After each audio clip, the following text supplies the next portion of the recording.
Welcome back to the other side of the semi-final, where we see Marty finally take on Epix. Had to wait a little while to get to the game, but the series has been played, and we're now going to watch what actually happened. We've got Epix as Tau, of course, against his opponent Marty as Orcs on the map Shrine of Excellion, and Epix looks to be at the northern 12 o'clock position, whereas Marty is at the 6 o'clock. Doesn't really make a huge amount of difference. Map perfectly symmetrical, of course.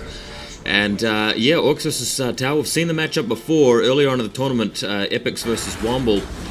And Epix managed to win that one. Womble, perhaps not as good an Orc player as Marty, but Marty really played a little bit inconsistently in his last match. I think it was more due to his opponent's failures than his own brilliant play, but we'll see what happens. His strategy and build order will be put to the test against a decent Tau player, so we're in for a bit of a tough matchup and a good competition, I feel.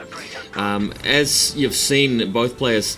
Well, let's just talk about Marty's build, the Orc player. He's gone for a generator and a boy's hut, and his opponent here, Marty, hasn't really gone for a power generator that I can see just yet. He'll be cranking that out, otherwise I've missed it. Haven't really been paying enough attention, I guess. And Slugger Boy's onto the other side of the map, and I like it. Can't actually detect the stealth suit, of course, so can't decap or attack him, but they can wait for it to be captured and then decap. And that appears to be what they're going to try and do. Just hang out, and there they go, decapping the point as soon as it's come up. So a good bit of harassment from Marty, good start. And he needs to do that. He needs to sort of really take a lot of ground. He needs to be annoying and harassing the Tau base rather than just waiting for that inevitable firefight with the mass fire warriors. But, you know, he can get tech of his own. We'll see how it goes. He's gone for shooters very early, I've noticed. Shooters quite a good unit if they're not up against too much firepower. If they've got a supporting unit of sluggers like they do, can be useful. And for the moment, because Epix is focusing on capping and investing for later, there's his generator at the back there, by the way, if I didn't point it out.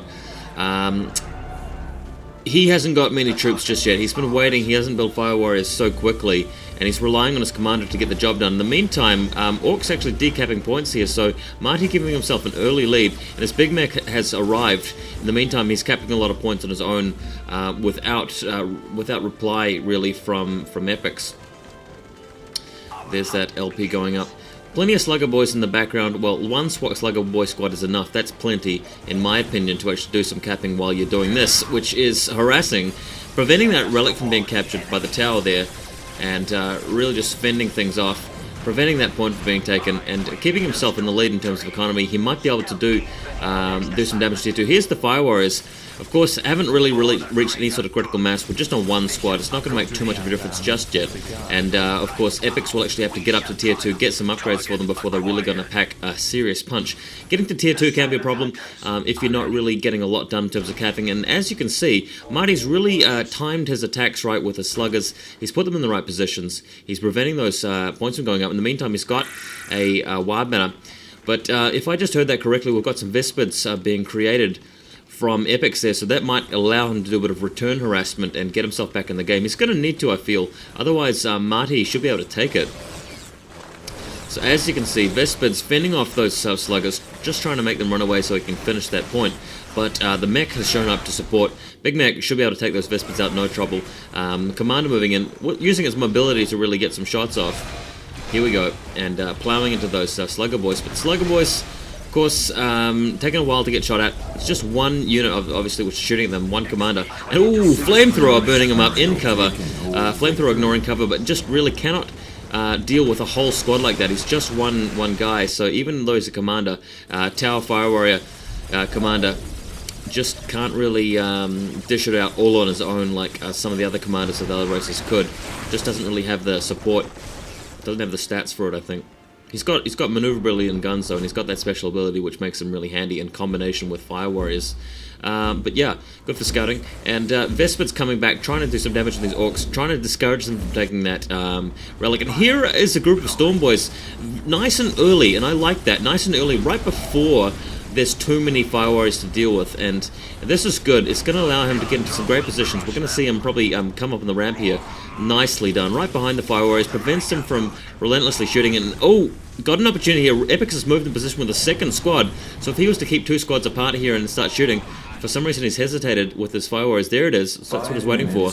And now get some shots off. If he can keep doing that, that's where he's going to start to get an advantage. If he can start picking off guys and making Marty pay the price to revive his squads, to add members to his squads all the time. But Marty's just doing the right thing, just charging straight in here, getting engaged with the fighters, making them run and just making them waste time, making them spend all their time running, while in the meantime he's got sluggers taking care of units elsewhere on the map. Big Mac's in the right position to take the Vespids, so really Marty's playing well here. He's keeping his units in all the right positions. Killing some fire warriors there, duffing them over with the Storm Boys. Really looking good here, and I'm not really sure what Epic's plan is here to get back in the game. He's really starting to take a pounding left and right, and he hasn't really got too much in the way of tech. He's been slow with his upkeep here. He hasn't really got a lot of LP2s. He's got one at least back at base. Hasn't got a lot of plasma generators. He's got a couple, but it's gonna be slow for him to get to tier 2. It's gonna be slow for him to really get the bulk of the troops that he needs to meet Marty head on in the field of battle, as you'd want to. And I think that's a shrine going down at the back. Or is it? No, that's just a generator. Where's the shrine? Can't see the shrine just yet, so we're going to have to wait for that. He really is behind. He's got a few fire warriors, but it's not going to cut it. Marty's got a couple of units of Storm Boys now, and there's the second group. He's got plenty of shooters. He's got the Big Mac. Pile of guns is up. He's got a wire banner back at base. He's got several wire banners, I imagine, if you looked around for them. And he's in a nice dominating position, moving in, as you can see. As soon as those Storm Boys come in from behind, the fire warriors just have to retreat. And we've got the commander moving back. Commander probably want to throw down some snare traps, just to stop the halt of the advance of the orcs as long as can. There's one snare trap going off. Gives them some time to retreat with fire warriors. Throwing a second snare trap down and just blazing them with some flames there. But with the shooters coming in from behind, really is going to do a lot of damage. In the background, Vesper's trying to get some kills here, but the shooters again getting engaged, and pretty easy to deal with those Vespers, I feel, when you've got the right tools, and Marty seems to at this stage. Losing fire warriors, not really getting a lot of kills here. Marty can afford to replace a few troops at this point, as his economy is very strong. And picking up I was just about to check on those relics, picking up a relic won't be too long before he's really at tier 2. He'll eventually get some knobs and some war trucks and so forth out if he needs them. And that's going to be the demise of the tower. I've got to say, I don't think Epix has the answer for this. We've really just seen too little too late from him. Haven't really seen a lot of good plays just yet. Hasn't really stayed out of danger.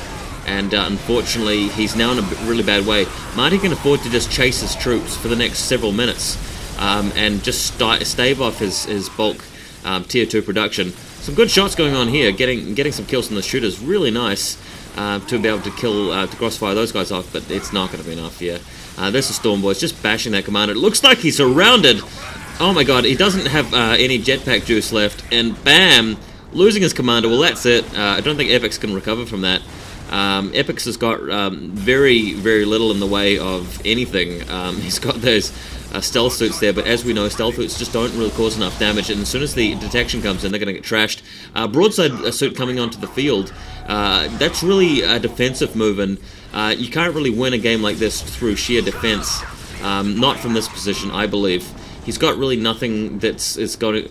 Defense works when you've got cash pouring in that you're saving up for a counter attack, but that's not really going to happen. Epix just doesn't have enough supporting economy to really make a return strike if he manages to defend the next wave. And the next wave is on its way. You can tell Marty's just gearing up. He's going to regather his forces together, and off he goes. Probably waiting on some upgrades, waiting on some more squad members. There you go. Shooters being added. He's probably going to throw a few burners in there maybe while he's chasing. Another wire banner going down, so that'll be more tech. Plenty of wire banners back at home.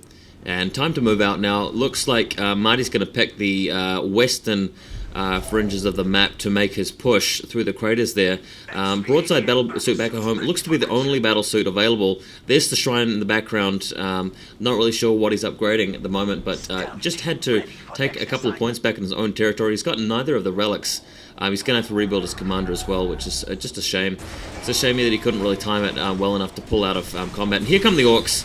That's going to be it. Orcs moving in now. Storm Boys nicely just floating in like that, and they're just going to start bashing the fire warriors. don't really care about that that broadside battle, so it's only going to be able to shoot one guy at a time. And Marty just wants to take care of it. Doesn't really want to waste time getting shot at, and straight away you've got some sluggers onto it. And everything else is going to get smashed, I'm afraid. So first game's going to go to Marty, and it will be Epix's choice of map next game. And the winner of this matchup will go through to fight against Santiago, and it could be Orcs vs Orcs if Marty manages to win this. But what will we see from Epix next game? He's going to be able to pick any map that he wants, so we'll see which map he decides to choose, and we'll go from there. Hopefully it's a good one. Anyway, I'm going to cut this game short. That's it. As you can see, the replay is over. Got to fit the video onto YouTube. Less than 11 minutes. So this is Vol signing up. Thanks for watching, guys. Hope you enjoyed yourself. We'll have game 2 for you before the end of the week, I promise.